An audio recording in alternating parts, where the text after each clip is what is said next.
Tiniyak ng Department of Economy, Planning and Development na hindi apektado ng flood control scandal ang paghahanda sa ASEAN Summit 2026 na pamumunuan ng Pilipinas. Yan ang ulat ni Denise Osorio. On time and on target ang mga proyekto at paghahanda para sa darating na ASEAN Summit activities sa susunod na taon sa ilalim ng pamumuno ng Pilipinas.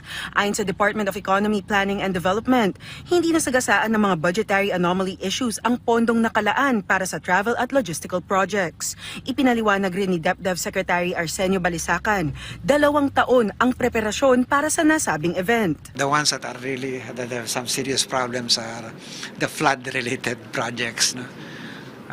But the projects, particularly transport projects, most of these are ODA funded, and ODA projects were not affected at all by these controversies. No? There were no delays in the implementation of these projects. Dagdag pa ng DepDev, inaasahang magkakaroon ng mga meeting kada linggo sa iba't ibang sulok ng Pilipinas, kaya't maaga ring sinimulan ang interagency operations upang masigurong maayos ang pagbisita ng libu-libong mga delegado sa bansa. Bahagi rin ng paghahanda ang pagpapalakas ng halal-ready services dahil sa inaasahang laki ng bilang ng Muslim delegates at turistang dadalo. Given our airports are being fitted to be halal ready. So this is if you've been traveling, makikita nyo na yung mga ano na yan, yung mga projects na yan. So but with respect to the hotel industry, I think they're also ready yung sa tourism. Giit din ni Adelion, nakikita rin ang ASEAN Chairship ng Pilipinas bilang isang malaking oportunidad na magbukas ang bansa sa mas malawak na partnerships para ma-sustain ang halal economy ng bansa kahit lumipas na ang chairship ng Pilipinas.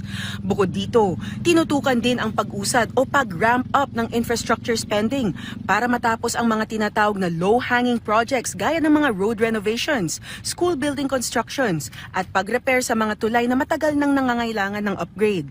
Samantala, nilinaw ng DepDev na bagaman bumagal ang GDP growth ng bansa ngayong taon, walang basehan ang haka-hakang bumabagsak ang ekonomiya. All these indicators that you have seen so far, even with the last month, the last 2 months indicators we've seen so far, still very robust labor market, good inflation, reasonably. But still, the deficits are managed. The debt is very manageable. What are the signs of collapse? The growth has slowed down, yes, but that slowdown of growth does not mean collapse, right? All right.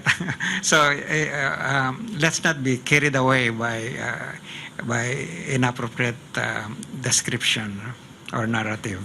Dagdag pa ng DepDev, mahalaga ang pagtiyak ng accountability mechanisms at governance reforms para mapatatag ang pundasyon ng mid to long-term growth ng bansa sa harap ng global uncertainties. Denise Osorio, para sa Pambansang TV, sa Bagong Pilipinas.